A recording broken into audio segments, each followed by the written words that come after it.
지난 시간에도 우리가 함께 말씀을 나누어 봤습니다마는 창세기 6장은 아담에서 노아까지가 약 10대가 되는데 노아까지가 약 1000년 정도 되고요. 그리고 노아의 삶이 마칠 때까지는 약 2000년 정도의 삶이 되는 것입니다.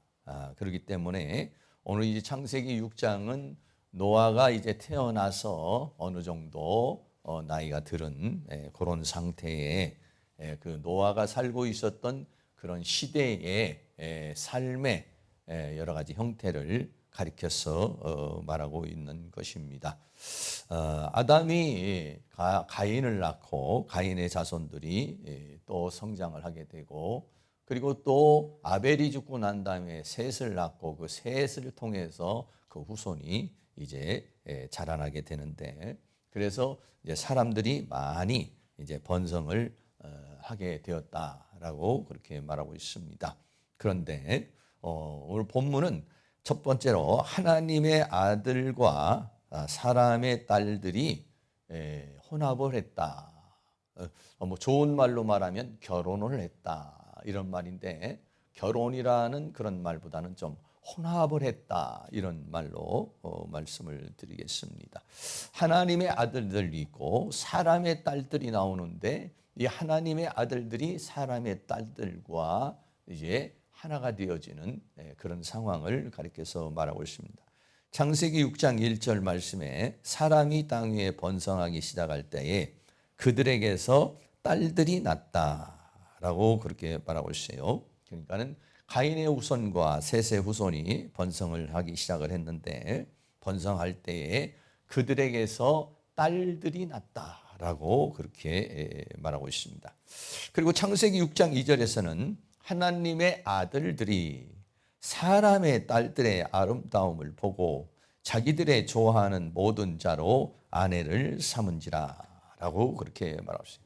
성경은 창세기 6장 2절에 간단하게 지금 설명을 하고 있지만은 하나님의 아들들과 사람의 딸들이 이제 혼합을 했다는 건데, 이 하나님의 아들들은 누구고 사람의 딸들은 누군가, 여러 가지 좀 해석이 있습니다. 어떤 그 해석가들은 여기서 말하는 하나님의 아들들은 천사라고 이렇게 얘기를 하고, 사람의 딸들은 인간이라고 이렇게 얘기를 하는데 좀 문제가 있죠. 왜냐하면 천사가 육체가 없기 때문에 또 사람의 딸과 연합을 해서 결합을 해서 자녀를 낳는다는 것은 불가능한 일이기 때문에 우리는 여기에서 그런 해석은 조금 어려운 해석이다 이렇게 생각을 하고, 대체적인 해석은 뭐냐면 하나님의 아들들을 누구라고 얘기하냐면 바로 아담에게서 아벨로부터 내려온 셋의 후손들, 다시 말하면 믿음의 사람들, 하나님을 믿는 사람들을 오늘 여기서는 하나님의 아들들이라고 이렇게 표현을 하고 있고, 여기서 말하고 있는 사람의 딸들은 가인의 후손을 말하고, 더 나아가서는 하나님을 믿지 않는 사람들을 가리켜서 말하고 있는 것입니다. 그래서 성경에는요, 사람을 이렇게 구분을 할 때에 단순하게 구분을 하지 않습니다. 사람을 구분을 하는데, 사람이 사람이지만 사람 같지 않은 사람, 짐승 같은 사람도 성경은 뭐냐? 짐승이라고 이렇게 말합니다.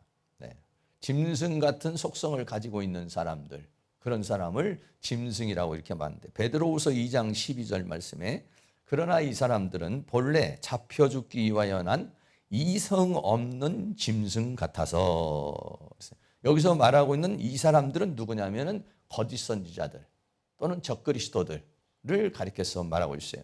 이런 사람들은 이성 없는 짐승과 같아서 그 알지 못하는 것을 회방하고 저희 멸망 가운데서 멸망을 당하며, 거짓 선지자나 이런 거짓 그리스도들, 거짓 선생들, 이런 사람들은 바로 이성 없는 짐승 같다. 그래서 그들은 멸망으로 향한다는 것을 가리켜서 말하고 있습니다. 또 계시록 13장 1절에 보면 내가 보니 바다에서 한 짐승이 올라오는데 뿔이 열이요 머리가 일곱이라. 그 뿔에는 열별관이 있고 그 머리들에는 참남된 이름들이 있더라. 그래서 바다에서 한 짐승이 올라온다. 그런데 이 짐승은 뭘 상징하고 있냐면 적그리스도를 상징하고 있는 것입니다. 그래서 이 적그리스도인데 사람은 사람인데 사람의 속성을 가지고 있지 않은 자를 가리켜서 말할 때 성경은 짐승이라 이렇게 말해요. 그러면 사람은 어떤 사람이냐? 성경이 사람을 뭐라고 말하느냐? 마태복음 4장 4절에 예수께서 대답하여 가라사대 기록되었을 때 사람이 떡으로만 살 것이 아니요 하나님의 입으로 나오는 모든 말씀으로 살 것이니라 하였느니라 하시니 그랬어요. 사람이 떡으로만 사는 사람은 사람이라고 말하지 않는다. 떡으로만 사는 사람은 짐승과 같은 사람이고 그리고 하나님의 입에서 나오는 말씀으로 사는 사람을 성경은 뭐냐? 사람이라. 그래서 사람은 하나님의 입에서 나오는 모든 말씀. 다시 말하면 이 하나님의 입에서 나오는 말씀으로 사는 사람이 어떤 사람이에요? 하나님의 사람들이고 믿음의 사람들이라고 그렇게 말하고 있습니다. 그리고 그 하나님의 사람들을 또 총칭을 할 때 뭐라고 하냐? 하나님의 자녀라 이랬어요. 요한복음 1장 12절에 영접하는 자 그 이름을 믿는 자들에게는 하나님의 자녀가 되는 권세를 주었으니 그랬어요. 그 사람 중에 하나님의 말씀으로 살아가는 사람들을 가리켜서 또 다른 말로 뭐라고 하느냐? 하나님의 자녀라고 그렇게 이야기를 하고 있는 것입니다. 그래서 오늘도 하나님의 아들들이라고 하는 그런 것은 바로 이 하나님의 자녀들을 상징하고 있는 것이라는 것입니다. 또 한 가지는요, 네 번째는요, 마귀의 자녀라고도 이렇게 얘기했습니다. 요한복음 8장 44절에 너희는 너희 아비 마귀에게서 났으니 이 말씀은 당시에 바리새인과 서기관들, 유대인들에게 한 말씀이에요. 그 유대인들에게 말하기를 너희는 너희요 아비 마귀에게서 났다라고 그렇게 말씀해요. 너희 아비의 욕심을 너희도 행하고자 하느니라. 저는 처음부터 살인한 자요 진리가 그 속에 없으므로 진리에 서지 못하고 거짓을 말할 때마다 제 것으로 말하나니 이는 저가 거짓말장이요 거짓의 아비가 되었음이니라 라고 그렇게 말씀하고 있는 것이죠.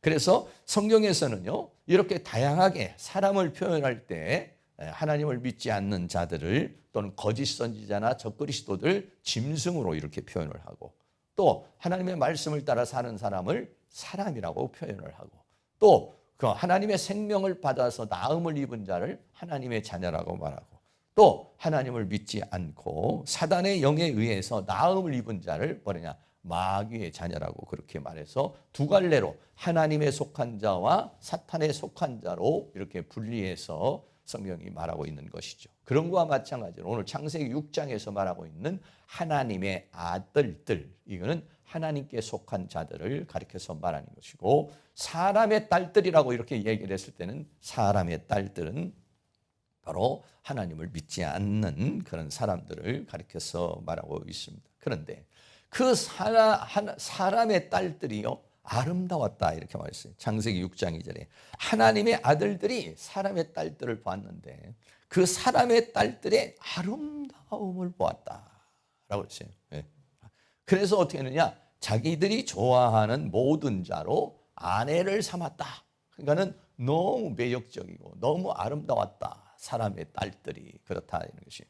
이 아름답다라고 하는 말은요 토브라는 말인데 이 토브라는 말은 좋은 선한 이 말이요 하나님께서 사용을 하실 때 긍정적으로 사용을 할 때는요 선하다. 뭐냐면 하나님 보시기에 좋았더라. 하나님 보시기에 좋았더라. 이렇게 말할 때 이게 뭐냐면 토브라는 이 똑같은 단어입니다.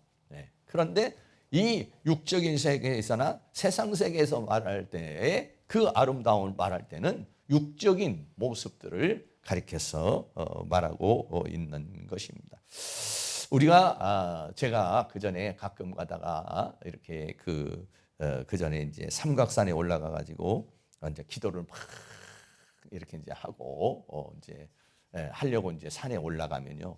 산에 올라가면 그 밑에 있는 그 평창동에 있는 그 밑에 있는 집들이 쫙 보이고 별빛이 반짝반짝반짝 이렇게 보이면은 그러고 보면 좀 아름답게 보여요. 그 세상의 아름다움인 것이죠.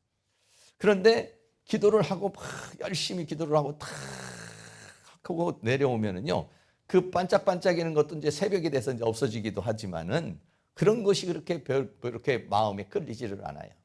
오히려 하나님과 내가 오늘 밤에 같이 이렇게 대화를 나누고 함께 했다는 사실.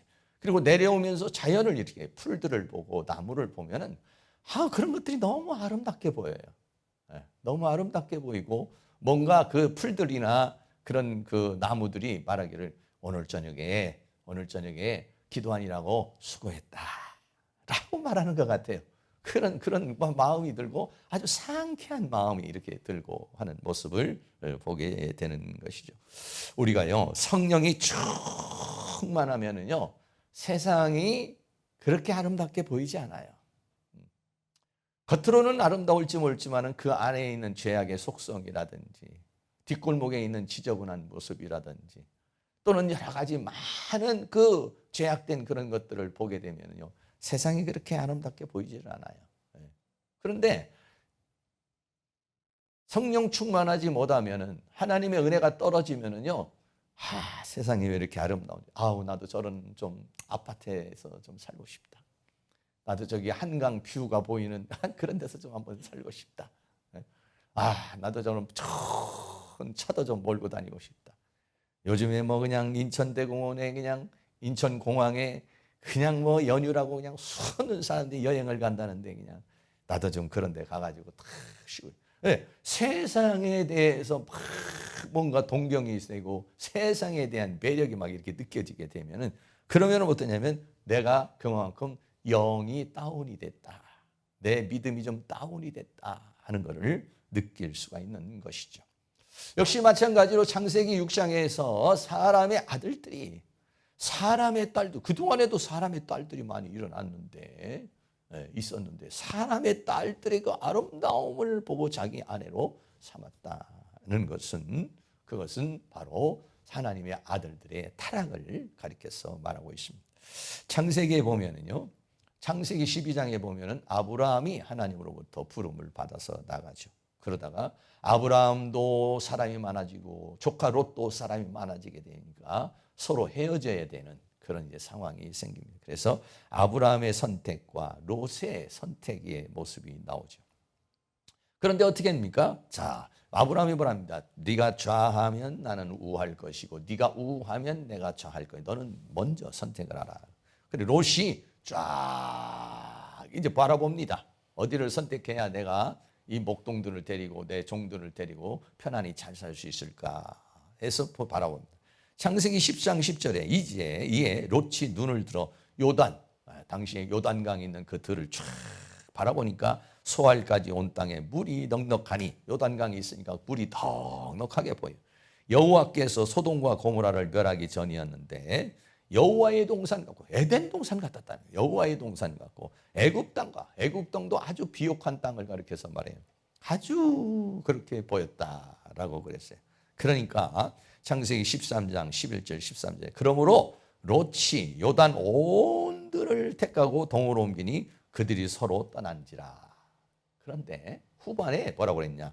소돔 사람은 악하여 여호와 앞에 큰 죄인이었다. 겉으로 볼 때는 아주 비옥한 땅이고 좋은 것이었는데 그 내면을 코멘트를 조금 했는데 뭐라고 그랬냐면 소돔 사람은 악하여 여호와 앞에 큰 죄인이었다. 그래서 겉으로 볼 때는 아름답게 보이고 겉으로 볼 때는 좋아 보이지만 그 안에는 죄악으로 가득한 도시였다는 것을, 그 죄악으로 가득하던 도시였다는 것은 하나님의 심판이 도래한다는 것을 가리켜서 말하고 있어요. 근데 롯은 그걸 보지를 못해요. 내적인 그런 것을 보지를 못해요. 그러니까 롯이 왜 그러냐? 육적인 사람이기 때문에 육적인 눈으로 본다. 영적인 눈으로 선택을 해야 되는데 영적인 눈으로 보지 못하고 육적인 감각으로만, 육적인 생각으로만 해서 결국은 그것을 선택하게 되고 나중에는 어떻게 됩니까? 소돔 고모라와 함께 더불어서 큰 멸망을 당하게 되고 간신히 구원받는 그런 일을 보게 됩니다. 그런데 아브라함은 어떻게 됐습니까? 롯이 떠나고 나니까 하나님께서 아브라함에게는요 약속을 하십니다. 창세기 13장 14절 15절에 롯이 아브라함을 떠난 후에 여호와께서 아브라함에게 이르시되 너는 눈을 들어 너희 있는 곳에서 동서남북을 바라봐라. 보이는 땅을 내가 너와 내 자손에게 주리니 영원히 이르리라. 여기서 바라보라고 하는 것은 그냥 땅을 이렇게 눈으로 바라보는 것이 아니라 그 땅을 통해서 이루고자 하는 하나님의 비전을 봐라. 내가 너를 통해서 이루고자 하는 비전을 바라보라고 하는 것입니다. 그래서 보이는 땅을 내가 너 내 자손에게 주리니 영원히 이른다. 멸망으로 가는 길이 아니라 영원히 이른다는 것이에요. 그러니까 그건 뭐냐면 그것은 하나님의 약속의 땅이라는 것을 말하고 있는 것이죠. 아브라함은 선택을 했을 때 좌우의 외적인 것이 문제가 아니라 하나님의 역사, 하나님의 뜻, 하나님의 원하심이 아브라함의 선택의 기준이었다. 이게 뭐냐? 믿음의 사람이 그런 거예요. 영의 사람이 그런 거예요. 우리가 이 세상에서 살면서도 집을 이사를 한다든지 또는 아니면 뭔가 사업을 한다든지 아니면 또 직장을 옮긴다든지 이럴 때도 세상 사람들은 어디 곳을 가면은 좋은 이렇게 육적인 눈으로 이렇게 바라보지만은 우리 믿음의 사람은 그렇게 또 하지만 외적으로도 보지만 특별히 뭘 합니까? 하나님 앞에 작정을 하죠. 하나님 3일 작정을 할 테니까 하나님께서 내가 어떻게 행해야 될 것인지 하나님 나에게 가르쳐 주세요. 하나님 나에게 성령의 감화와 감동을 주세요. 이게 뭐냐면 하나님의 사람들이에요. 하나님의 사람들은 내 육신적인 눈이나 내 어떠한 지식이나 또는 내가 가지고 있는 노하우를 통해서 결정을 하는 것이 아니라 하나님의 결정, 하나님의 원하심 이것을 최종적으로 확인해서 그것을 선택하는 것이 뭐냐면 하나님의 사람이다. 믿음의 사람이라는 것이죠. 사랑하는 우리 모든 성도님들은 무엇인가를 선택을 했을 때에 하나님의 약속이 있는 하나님의 인도하심을 받을 수 있는 그런 선택을 하실 수 있기를 주의 이름으로 축원합니다. 창세기 3장에서도 보면 하와가 선택을 하죠. 어떻게 선택합니까? 창세기 3장 6절에 그 하와가 나무를 본즉 먹음직하고 보암직하고 지혜롭게 할 만큼 탐스럽기도 한 나무인지라 여자가 그 실과를 따먹고 자기와 함께한 남편에도 주매 그도 먹은지라 그랬어요. 그러면 이 하와가 어떤 눈으로 봤습니까? 육적인 눈으로 봤고 사단이 미혹한 그 미혹의 영에 잡힌 상황에서 그것을 본 것이거든요. 그것을 먹으면 죽을 것이라는 것, 그것을 먹으면 저주를 받을 것이라는 것, 그것을 먹으면 에덴에서 쫓겨날 것이라는 것, 이거에 대해서 하와를 보지를 못한 거예요. 육적인 눈으로, 현실적인 눈으로만 그것을 선택했고 미혹의 영에 사로잡혀 그를 선택했죠. 선택의 결과는 어땠습니까? 하나님의 저주와 심판을 받게 된 모습을 보게 되는 것입니다.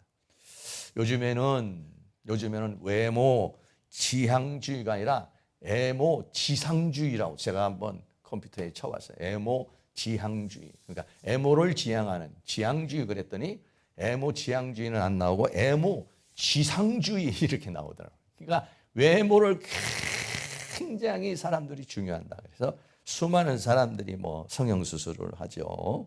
어떤 사람은 뭐 BTS를 담기 위해서 뭐 수술을 10번도 했다. 누구를 담기 위해서 뭐 20번도 했다는 사람도 있고 그 외모를 만들려고 그러는 거예요. 왜? 근데요. 외모는요. 돈 주면 고쳐줘요. 근데 중요한 것은 뭐냐면 외모는 바뀌었는데 내면이 안 변해. 내면은 돈 주고 못 바꿔요. 외모는 어떻게든지 성형수술해서 이렇게도 뜯어고치고 저렇게도 뜯어고쳐요. 그런데요. 중요한 건 뭡니까? 외모가 아니에요. 외모를 아무리 BTS 같이 만들고 아무리 애무를 여러 가지 유명한 사람 모습으로 대통령 모습으로 또 장관 모습으로 또 아니면 연예인 모습으로 만들어 놨다고 그래서 그 사람이 될 수 있나요? 안 되는 거거든요. 그 중요한 것은 외모를 만드는 것이 아니라 자기의 내면을 사실은 만들어요. 근데 내면을 만드는 게 어려우니까. 외면을 만드는 건 돈을 주면은 단시간에 성형을 해서 고쳐주니까. 그러나 외모를 만들었다고 해서 이것이 되는 것은 아니죠. 그런데 사람들은 외적인 모습을 추구하고 외적인 모습을 갖추려고 노력을 많이 해요. 그런데요, 하나님의 세계, 영의 세계는요 그렇지 않습니다. 물론 우리가 외모도 깔끔하게 주일날 되면 이렇게 깔끔하게 옷도 잘 입고 머리도 잘 입고 단장하게 우리가 정말 예수 믿는 사람과 같은 그런 품위를 지니면서 이렇게 살아야 되겠습니다. 그러나 더 중요한 것은 뭐냐? 더 중요한 것은 뭐냐요? 중심이에요, 중심. 아유, 엊그저께 한번 사모님하고 어느 식당에 한번 갔는데 갑자기 소리가 막 그냥 나서 깜짝 놀래가 이렇게 보니까 어떤 아가씨가 아주 예쁘장한 아가씨인데 이렇게 보니까 탁자에 보니까 소주가 한 2병 올라와 있더라고. 그러니까 이 아가씨가 막 남자가 그 앞에 있는 친구를 보고도 막 소리를 지르고 막 그냥 옛날에는 남자들이 여성들에게 소리를 지르는데 요즘은 막 소리를 지르고 뭐 이놈 저놈 하고 막 쌍욕을 하는데도 아무 소리도 안 하고 그냥 뭘 잘못한 것인지 어쩐지는 모르겠는데 뭐 젊어요. 20대밖에 안 된 것 같은데도 막 그냥 뭐 손님이 그렇게 있는데도 불구하고 막 그래요. 야, 참 겉은 저렇게 예쁘장하게 생겼는데 속에서는 저런 쌍욕이 나오고 저런 몰상식은 행동을 하는 것을 보고 너무나도 좀 충격을 좀 받았어요. 그래서 참 안타깝다 이런 생각을 했어요. 하나님께서는요 외모를 보시지 않고 그리고 하나님은 뭘 보느냐? 중심을 보신다. 할렐루야. 여러분 외모도 우리가 가꿔야 되겠지만 더 중요한 것은 뭐냐면 내면을 가꿔야 됩니다. 사무엘상 16장 7절 말씀 우리가 잘 아는 말씀인데 같이 한번 읽습니다. 여호와께서 사무엘에게 이르시되 그 용모와 신장을 보지 말라. 내가 이미 그를 버렸노라. 나의 보는 것은 사람과 같지 아니하니 사람은 외모를 보거니와 나 여호와는 중심을 보노니라. 그랬어요. 네. 그러니까 왜냐하면 중심이 중요하다. 그 내면이 중요하다는 거예요. 근데 사람들은 내면을 볼 수 있는 눈이 없으니까 내면을 보지 못하니까 그러니까는 외모를 보는 거예요. 그래서 그러나 하나님은 뭘 보시냐? 우리의 중심을. 우리가 여기에 나와서 이렇게 예배 드리는 모습도 중요하지만은 더 중요한 것은 우리가 어떤 중심을 가지고 이 시간 하나님 앞에 예배하느냐. 정말 하나님 앞에 예배하고자 하는 그 뜨거움이 우리 안에 있느냐. 여기 그냥 몸만 와서 앉아 있는 것이냐? 아니면 정말 영과 진리 안에서 하나님을 예배하고자 하는 마음이 있느냐. 이것을 하나님이 보신다는 것이지. 그런데 당시에 하나님의 아들들은 그 사람의 딸들의 외모를 보고 그 매력을 보고 그리고 자기가 좋은 자로 아내를 삼았다라고 그랬어요. 자기들의 좋아하는 자를 아내로 삼았다.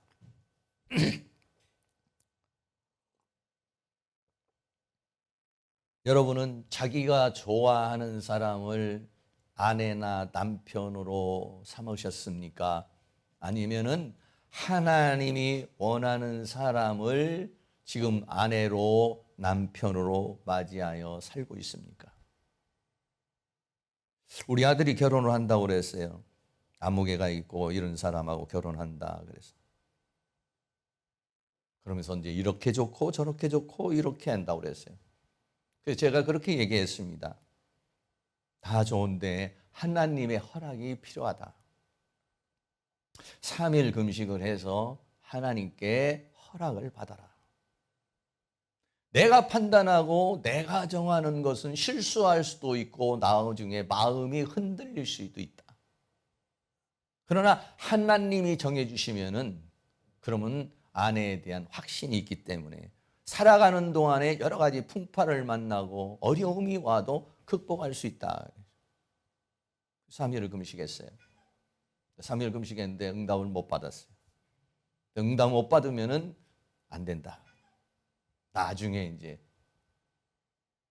한참 있다가 또 다시 또 이제 3일을 또 금식을 했어요. 3일 금식하고 와서는 이제 확신이 왔습니다. 응답이 떨어졌습니다.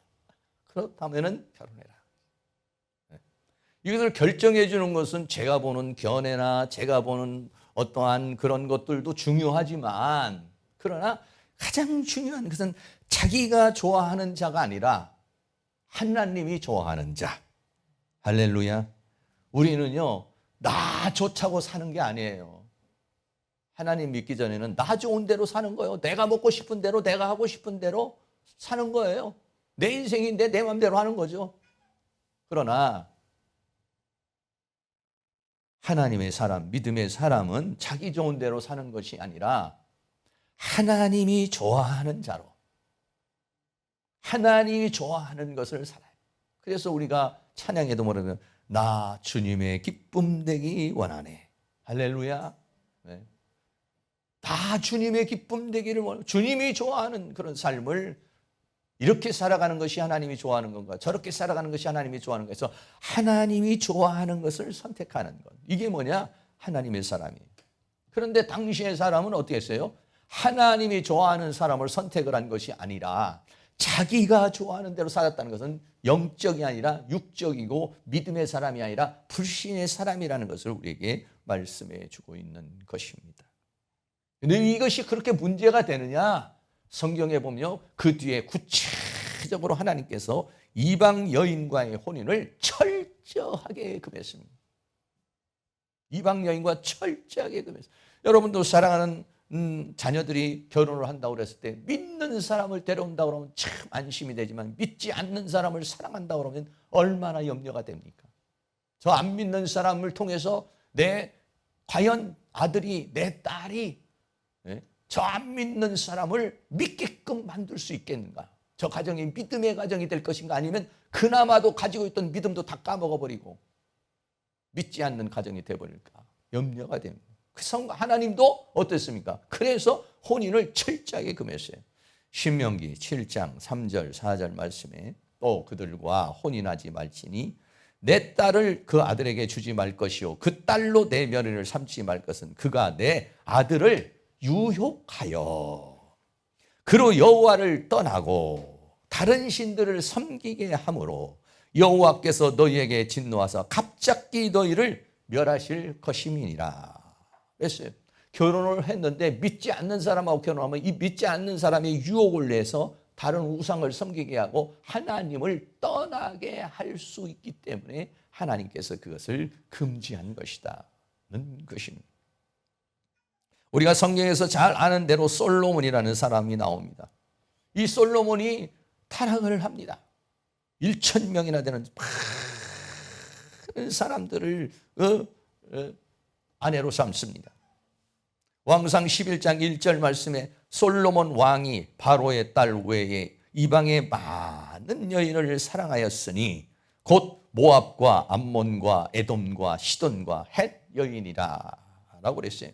여기서 말하고 있는 모압, 암몬, 에돔, 시돈, 헷 여기는 전부 다 이방인 여자들이에요. 그리고 하나님께서 특별히 모압과 암몬이라고 하는 데는 절대 상종도 하지 말라고 그랬어요. 그런데 모압과 암몬에 있는 여인들이 얼마나 매력적인지 몰라요. 정말 음란의 영이 아주 가득한 거예요. 예. 다윗도 이 영의 사실은 사로잡혀가지고 문제가 생겼는데 그런데 그 여인은 이방의 많은 여인을 사랑하였다 이렇게 말했어요. 네. 그래서 문제가 생기기 시작합니다. 열왕기상 11장 2절에 여호와께서 일찍이 이 여러 국민에 대하여 이스라엘 자손에게 말씀하시기를 너희는 저희와 서로 통하지 말라. 어떤 관계도 갖지 말라 이거예요. 저희도 너희와 서로 통하게 말라. 저희가 정령코 너희의 마음을 돌이켜 저희의 신들을 쫓게 하리라 하셨으나 솔로몬이 저희를 연애하였다. 하나님의 말씀을 따라야 되는데 그것들의 매력이 있으니까 다 이유가 있으니까 어떻게 했냐? 솔로몬이 저희를 연애하였더라 라고 그랬어요. 그래서 결국은 어떻게 됐습니까? 열왕기상 11장 3절 4절은 같이 한번 있습니다. 왕은 후비가 700이요 빈장이 300이니라.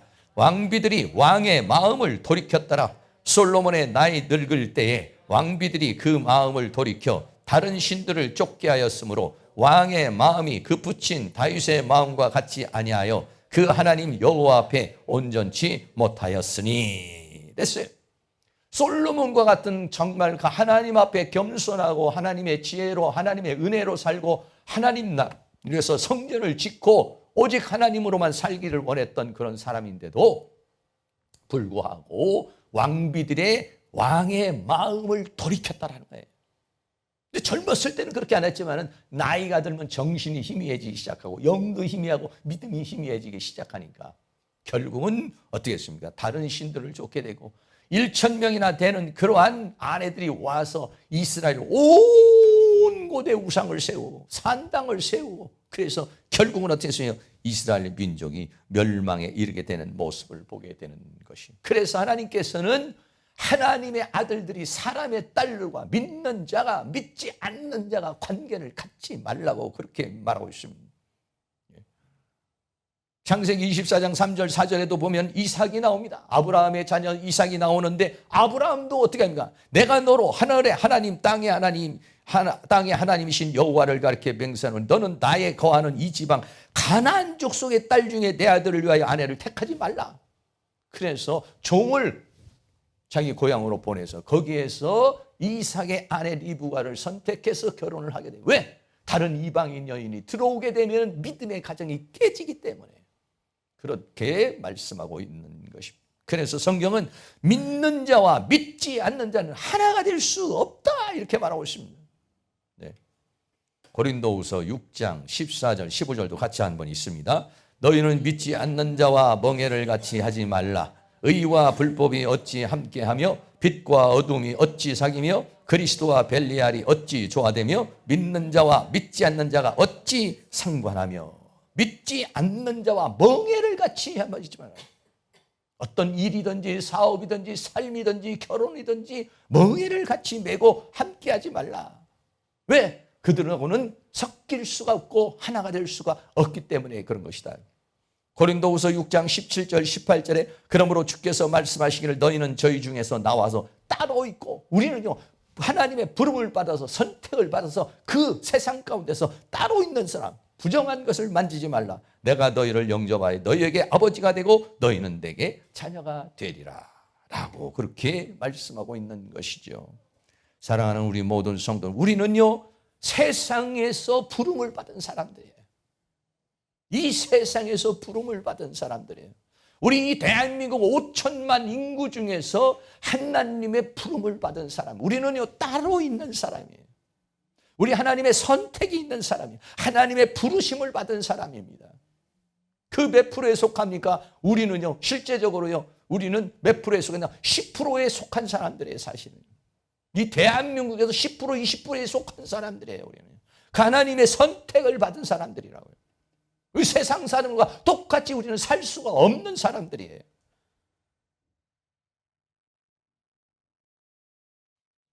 두 번째로는요. 그러나 당시에 하나님의 아들과 사람의 딸들은 거룩한 삶, 믿음의 삶을 살지 못하고 어떻게 되느냐? 하나가 돼서 육체가 되었다. 하나님의 아들과 사람의 딸들의 결합의 결과가 뭐냐면 육체가 됐다는 거예요.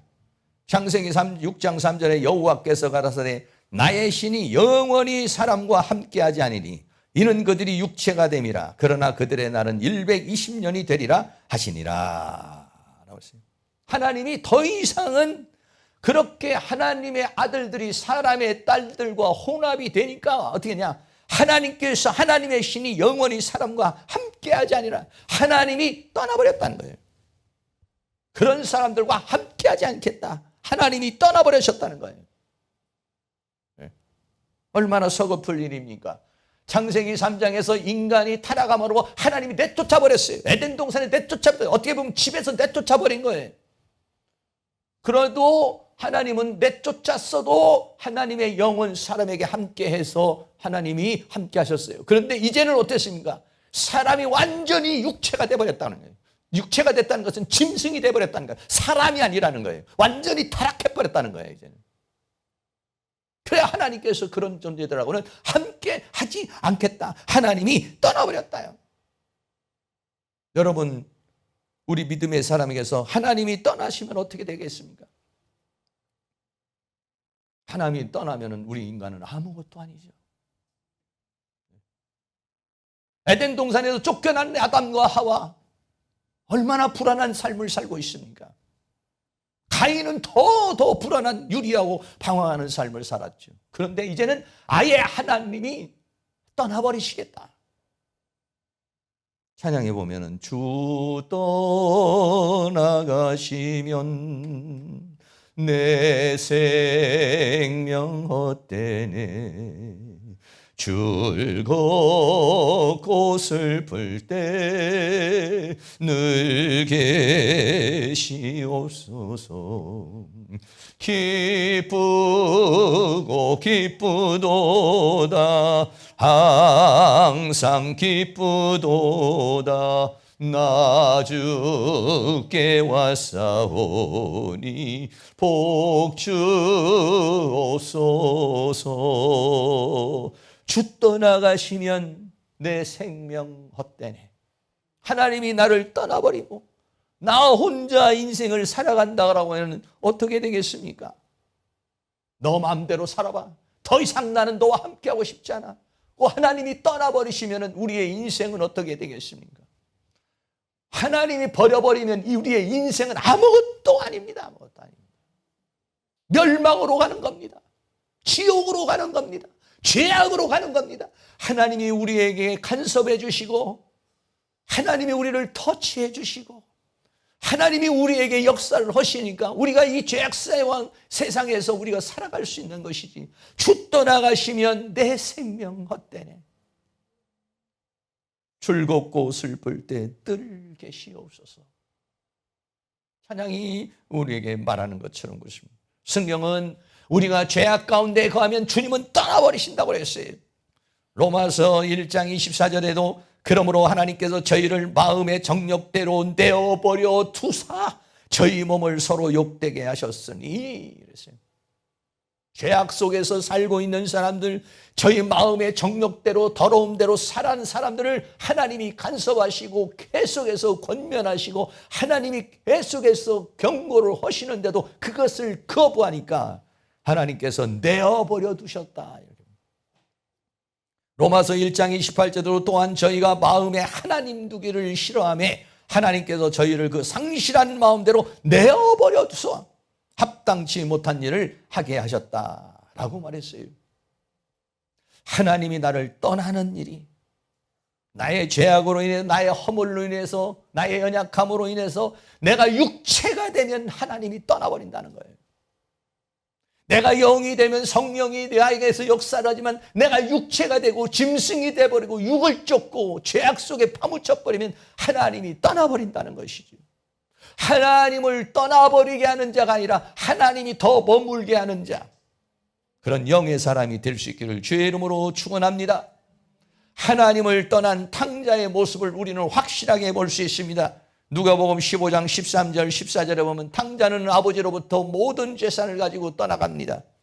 아버지를 떠나가면 잘 될 것 같고 아버지 떠나서 내 맘대로 하고 내 뜻대로 하면 행복할 것이고 성공할 것이라고 생각했지만은 누가복음 15장 13절에 그 후 며칠이 못되어 둘째 아들이 재산을 다 모아가지고 먼 나라에 가 거기서 허랑방탕하여 그 재산을 허비하더니 다 없이 한 후 그 나라에 크게 흉년이 들어 저가 비로소 궁핍하여. 하나님을 떠난 인생의 결과가 어떤 것이라고 하는 것을 누가복음 15장에서 비유를 통해서 탕자의 비유를 통해서 우리에게 말해주고 있는 것입니다. 하나님을 떠나면 자기 마음대로 살면 그것은 방탕이 되고 방종이 되어서 허랑방탕하여 가지고 있는 모든 것을 다 허비하고 결국은 궁핍한 인생으로 가게 되는 것, 이것이 뭐냐면 인생이라는 것이고 사람이라는 것입니다.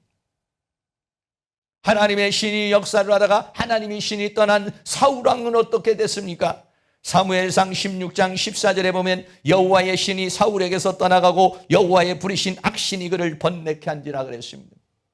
하나님이 떠나버리니까.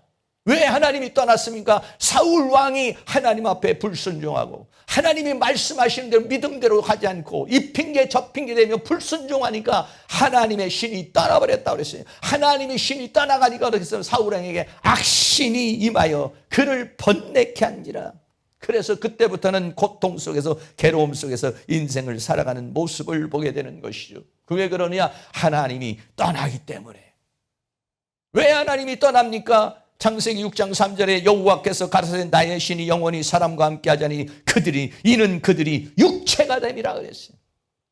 육적인 자가 되어버렸다며. 육적인 것만 추구하고 육적인 것만 따라가는 세상화 되어버렸고 육신화 되어버렸고 죄악화 되어버렸다는, 더 이상은 하나님이 손댈 수 없는, 더 이상은 가능성이 없는, 더 이상은 이제는 하나님이 홍수로 쓸어버려야 되는 그런 인간이 되어버리고 말았다니, 하나님이 한탄하시는 그러한 존재가 되어버리고 말았다는 것을 말해주고 있어요. 육체가 됐다는 이 바사르라는 말은 살이라고, 육이라고 하는 뜻입니다. 다시 말해 육적인 존재가 됐다는 것이에요.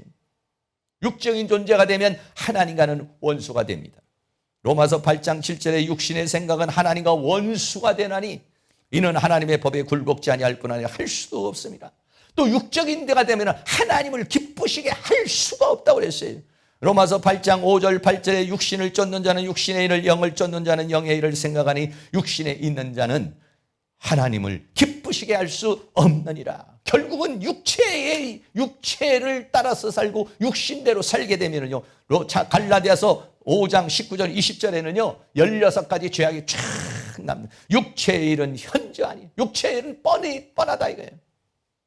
음행과 더러운 것과 호색과 우상 숭배와 술수와 원수 맺는 것과 분쟁과 시기와 분냄과 당짓는 것과 불리함과 이단과 투기와 술 취함과 방탕함과 또 그와 같은 것들이라. 전에 너희에게 경계한 같이 경계하니 이런 일을 하는 자들은 하나님 나라를 유업으로 받지 못하는, 육신에 거하게 되면 자동적으로 이렇게 살아가게 된다는 거예요. 그래서 이 노아의 시대는 죄악이 아주 꽉 그냥하고 꽉 차버렸다고 그렇게 말씀하고 있어요. 그래서 결국은 그들의 날은 120년이 되리라 그랬어요. 창세기 6장 3절에 그러나 그들의 날은 120년이 되리라. 120년이 되리라고 하는 것은 두 가지 의미를 가지고 있는데, 하나는 뭐냐면 노아가 방주를 짓는 것이 120년 동안 짓습니다. 그러니까 이 120년이라는 것은 회개의 기간을 이야기를 해주고 있습니다. 또 하나는 뭐냐면은 수명이 단축합니다. 그러한 시대에 하나님께서 노아에게 방주를 짓고 그 방주를 통해서 노아가 그 모든 사람에게 메시지를 전하는 기간이 120년이에요. 120년 동안 외쳐도 그 사람들은 돌아오지를 못하는, 정말 완전히 완악한, 완전히 강팍한, 완전히 육체가 돼버린, 짐승이 돼버린 그런 상태를 가리켜서 말하고 있고, 결국은 그들은 그 이후로는, 노아 이후로는 수명이 단축되는 그런 상황에 이르게 되는 모습을 보게 됩니다. 결론입니다. 오늘 창세기 6장 1절에서 3절에는 하나님의 아들들과 사람의 딸들이 혼합이 됐다라고 합니다. 혼합의 결과는 뭐냐면 육체가 되었다. 육체가 된 결과는 뭐냐? 하나님의 심판인 것이. 여러분 한 주간도 영으로 살으셨어요? 육으로 살으셨습니까? 영이 주체가 되어서 살았습니까?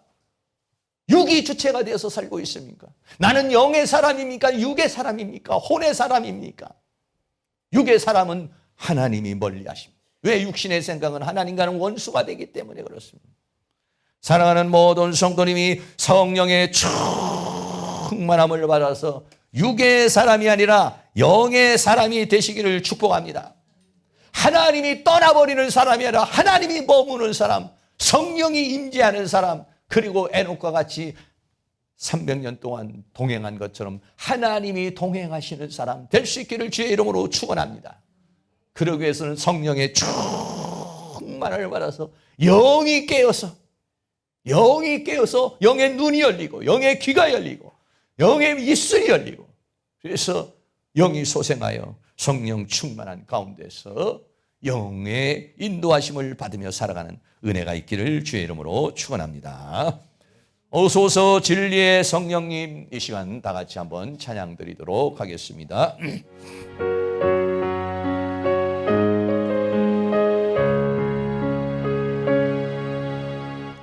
오소서 진리의 성령님, 성령님 임하시기를 원합니다.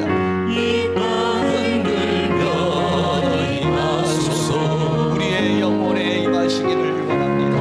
거짓말하며 죄악에 무너진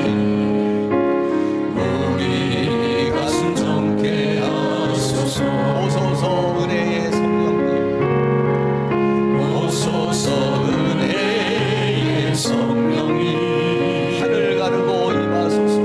하늘 가르고 임하소서.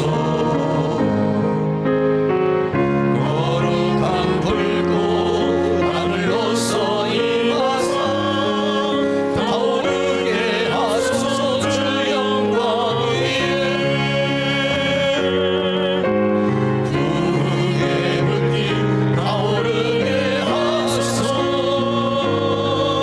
주의 말씀이 땅 새롭게 하소서. 은혜의 강물 흐르게 하소서. 성령의 바람 이 땅 가득 불어와 이루어지는 주의 순결한 백성, 주의 영광 위에 이제 일어나 열방을 치유하며 행진하는 영광의 그날을 주소서. 성령님의 임재를 간절히 원하는 마음으로 한 번 더 주님의 성령 지금 이곳에 우리 교회에 그리고 우리의 심령에 우리의 가정에 우리의 삶에 임하여 주시옵소서. 찬양합니다.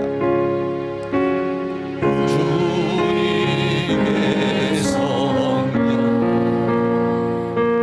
지금 이곳에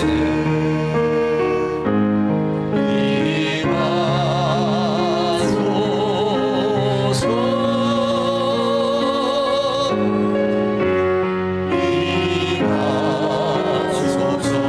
주님의 성령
사람이 아니라 영으로 살아가기를 원하고, 메마른 내 심령에 성령의 단비를 부어주시고, 이 시간 성령이여 임하셔서 머리부터 발끝까지 주님의 보혈로 적셔주시고, 주의 성령으로 이 시간 우리를 충만하게 채워주셔서 육신에 끌려 사는 사람이 아니라 영으로 살아가는 사람이 되게 해달라고, 그리고 성령의 열매를 맺으며 살게 해달라고 다같이 동성으로 기도합니다. 할렐루야. 거룩하시고 사랑이 많으신 아버지 하나님, 오늘도 하나님께서 우리에게 은혜와 사랑 가운데 인도하여 주시고 주의 성령 가운데 우리를 인도해 주시고 붙들어 주신 주님의 은혜와 사랑을 감사합니다. 거칠고 험한 이 세상 살아가면서 우리들의 아버지 하나님의 하나님의 아들들이 사랑의 딸들을 보고 혼합이 되는 일이 없도록 아버지 하나님의 사랑의 딸들에 의해 정독을 당하고 세상에 의해서 정독을 당하는 자들이 되지 않도록 우리 하나님께서 우리에게 은혜와 사랑으로 인도하여 주시며 주의 성령의 능력으로 역사해 주시고 주의 권능으로 역사해 주시기를 간절히 원합니다. 아버지 하나님, 육체로 살지 않기를 원합니다. 육으로 살지 않게 하여 주시기를 원합니다. 육신의 생각대로만 살지 않기를 원합니다. 영으로 살기를 원합니다. 성령의 인도 따라 살기를 원하오니 이 시간 우리 하나님께서 우리의 영혼을 소생시켜 주시기를 원합니다. 주여, 우리의 영혼을 소생시켜 주시기를 원합니다. 주여, 우리의 영혼에 성령의 기름을 부어주시기를 원합니다. 성령이여 임하소서, 임하소서, 임하소서, 임하소서. 머리부터 발끝까지 주의 영으로 임하여 주시기를 원합니다. 주의 성령으로 채워주시옵소서. 주의 영으로 채워주시옵소서. 내 영혼을 성축하게 하시옵소서. 내 영혼이 소생하게 하여 주시옵소서. 내 영혼이 강화되게 하여 주시옵소서. 영의 눈을 열게 하여 주시옵소서. 영의 귀를 열게 하여 주시옵소서. 영의 마음을 열게 하여 주시옵소서. 성령이여 임하소서, 임하소서, 임하소서, 임하소서. 영으로서 몸의 행실을 죽이면 살리라고 그랬으니 우리는 이제 육신대로 사는 자가 아니라 영으로 사는 자가 되게 하여 주시며 내 좋아하는 대로 사는 것이 아니라 하나님 좋아하는 대로 사는 자가 되게 하여 주시옵시고 성령의 인도 따라 성령의 열매를 맺으며 성령의 사랑으로 성령으로 살아가는 죄인이 되어주시도록 은혜와 사랑으로 인도해 주시기를 원합니다. 이것을 방해하는 원수마귀 어둠의 악한 영의 죄들이 우리의 마음과 생각과 영혼 속에 예수의 이름으로 따라가게 하여 주시며 오늘 하나님의 성령으로 충만, 하나님의 말씀으로 충만, 주의 은혜로 충만, 주의 성령으로 충만, 주의 영으로 충만, 충만 채워주시기를 간절히 원합니다. 성령이여 임하소서, 임하소서. 성령이여 임하소서, 임하소서. 이 교회에 성령이 임하여 주시옵소서. 이 신학교에 성령이 임하여 주옵소서. 이 시간 우리의 영혼에 성령이 임하여 주옵소서. 이 시간 우리의 가정에 성령이 임하여 주옵소서. 우리의 인생에 우리의 삶에 성령의 임재가 있게 하여 주옵소서. 성령의 기름을 부어주시옵소서. 성령으로 충만하게 하여 주옵소서. 성령으로 충만하게 하여 주시며 성령의 인도를 따라 살아가는 저희의 삶이 되어줄 수 있도록 우리 하나님의 큰 능력의 손길로 역사해 주시며 주의 권능의 손길로 역사해 주시며 주의 은혜의 손길로 역사해 주시기를 간절히 간절히 원합니다. 성령님, 성령님 도우시고 인도하여 주시옵소서.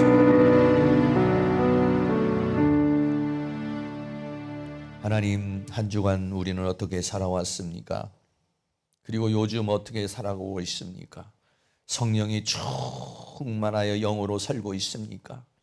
아니면은 성령이 다 다운이 되고 육으로 살아가고 있습니까? 육신이 되면 하나님은 떠나신다고 그랬으니 하나님이 떠나면 내 생명 헛되고 주님이 떠나면 나 혼자 어떻게 이 험한 세상을 살아갈 수가 있겠습니까? 주님이 떠나는 자가 아니라 주님이 임하는 자가 되기를 원합니다. 주님과 동행하는 자가 되기를 원합니다. 주여, 이 시간 우리의 영혼을 소생시켜 주시기를 원합니다. 우리의 영의 눈을 열어주시기를 원합니다. 영의 귀를 열게 하여 주셔서 주님의 세계를 보게 하시고 주의 음성을 듣게 하여 주시옵시고 우리의 마음에 깨달음을 주시옵시고 이제 성령을 따라 살게 하여 주시고 영을 따라 사는 사람이 되어줄 수 있도록 은혜를 베풀어 주시옵소서. 우리를 유혹하고 미혹하는 원수마귀 어둠의 악한 영의 세력들이 예수의 이름으로 떠나가게 하시고 악한 영이 예수의 이름으로 떠나가게 하시고 더러운 귀신들이 예수의 이름으로 떠나가게 하시고, 세상의 생각이 예수의 이름으로 떠나가게 하시고, 사탄이 준 생각이 떠나가게 하시고, 사탄이 준 감정이 떠나가게 하여 주시며, 오직 하나님의 말씀으로 채워주시며, 주의 성령으로 채워주시며, 주의 은혜로 채워주셔서 성령의 인도 따라 성령의 열매를 맺으며 살아가는 삶이 되도록 은혜를 베풀어 주시옵소서. 예수 그리스도의 이름으로 기도하옵나이다. 아멘. 우리 다 같이 자리에 일어나셔서 찬송가 178장 드리겠습니다.